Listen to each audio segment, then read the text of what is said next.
Well, good evening, my brothers and my sisters. It is so good to have you back for another Wednesday Wisdom Poetry. I am Sheraldon Brave, and we're going to go ahead and get this thing started. Go ahead and kick it off. I shall keep you long. It's so good to be in the house and to have you all with us. So, listen, I have no real theme tonight, and I just felt that that would be a little bit. Um, right now we need to just kind of let go and breathe a little bit. So I just picked some of my favorite pieces from the book I'm working on. That's the Love Notes book, and a few of them I will actually give some background information on them. I don't do a lot of that with my pieces, but the pieces that I'm going to read to you tonight, I want to share a little bit more with you. So, Aunt Margaret, I see you. Thank you so much. Kent, thank you for being there. Let me go ahead and give a shout out to my Aunt Jackie.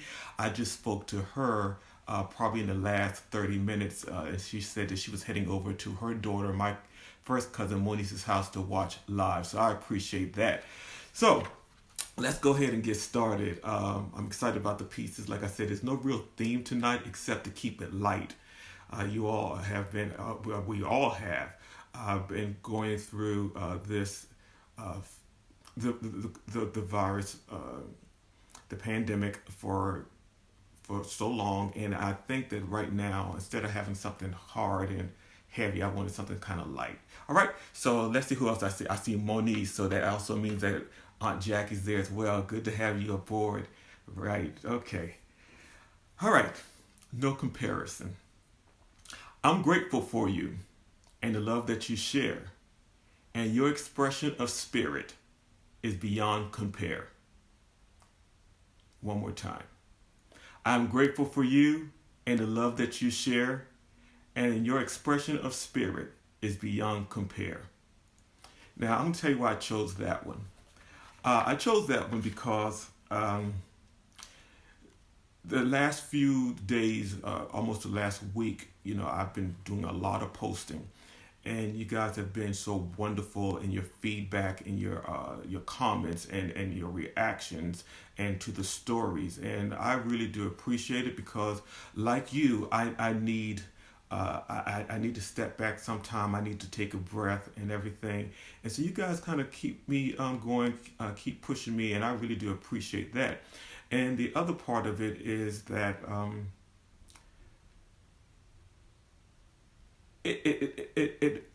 this is how I'm dealing with all of this. To basically write all the time. I got up like 3 o'clock the other morning in the morning because something was in my head, and I know that if I don't get up right then, I'm going to forget it because I've tried that before. I'll wait. I'll remember it 6 o'clock in the morning. That doesn't work. Okay, so I've stopped doing that part. And so the first piece I want to do for you is called Original Love. I was scrolling through the electronic folder that I have, and I came across this one. I thought it was really great for this occasion. It is original love that we embrace, that gives us the freedom to love, guiding, unfolding, and revealing the substance we are all really made of. For it is the original bond between God and mankind that we unite ourselves as one in soul, spirit, and mind. It is this original love, so solid, so potent, so pure, that makes us stronger together for whatever we might endure. Original love created our garden to be tended with loving care. For the love we sow, we continually reap, multiplied with much more to share. Original love.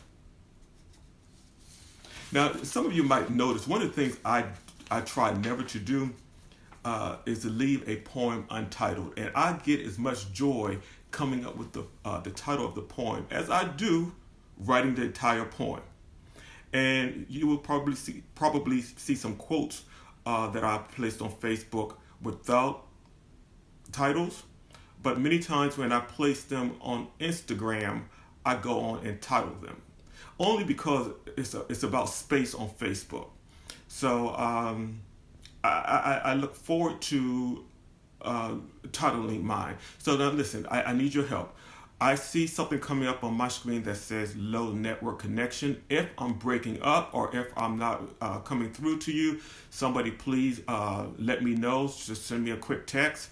I'll be looking down to see if that be the case. But if not, I'm going to continue. I've got one called Discovery. And I did not make a note to this, but as I was reading it, I realized it must have been written for my niece when she was going off to college. And I know that her mother, my sister, Latoya, actually had this piece framed for her. Discovery. What your tomorrow brings lie in your thoughts about today, not in what you pack or carry as you prepare to make your way. There will be days of unspeakable joy and days when life seems all uphill. Try to maintain your center, for it takes more than just sheer will. These days will go by quickly. There will be experiences anew. The powerful tools are in your thoughts, not simply the things that you do. Express your thoughts and deeds to form your unique expression, for what you will learn on your journey will turn out to be lifelong blessings. So enjoy your next chapter of studying and discovering you. For the next chapter is already unfolding in whatever degree you pursue. Discovery. And I think she graduated probably about 2 years ago now. So I'm very proud of that fact. Now the next piece was a difficult piece for me to do because it was a challenge for the person I wrote it for, a lovely woman out of Maryland. Maryland or DC, I'm not quite sure anymore. And this particular piece is called My Heart Remembers. And she did a wonderful job caring for her mother, who at the time was dealing with dementia, maybe even Alzheimer's, but she did an absolutely wonderful job caring for her mother. And she kept everyone pretty much abreast. She used Facebook as a tool for her to release. And so after I saw a few of her posts, and I actually had the opportunity to meet her a few times on a personal nature. And so I want to read this piece. And for those of you who are caring for loved ones who are dealing with either dementia or Alzheimer's, know that you are in my prayer. My heart remembers. I remember some events from a time long ago, but your name and who you are, that I may not know. I sometimes remember U.S. presidents of old. I may not remember today's date, soon after I'm told. I see myself in photographs with people I do not remember. I view home movies in black and white, full of people I resemble. I hear you call me mama, yet I do not recall your name. You struggle to hold back tears, for you know my heart is not to blame. At the waking of the morning, when the dew is fresh and upon the grass, my mind seems sharper to you as I recount the recent past. So child, hold on to your hope while you show me love and care. I may not remember everything, but my heart knows for certain you are here. My heart remembers. Her mother had made her transition probably in the last 2 to 3 years. And she also posted about that. And I am so proud of all of you who stood up to that call. I know so many people who are dealing with the challenges of dealing with loved ones who are either dealing with dementia or Alzheimer's.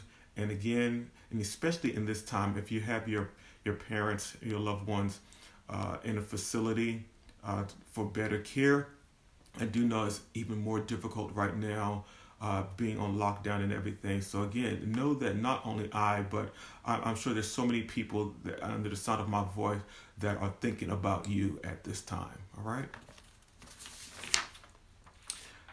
The next piece. This is for you. All right. Smile. We all have the fortune of being a shining light, blending in the day, illuminating in the night. We recharge ourselves daily with the smiles we give away. For whatever might rise up against us, peace is here to stay.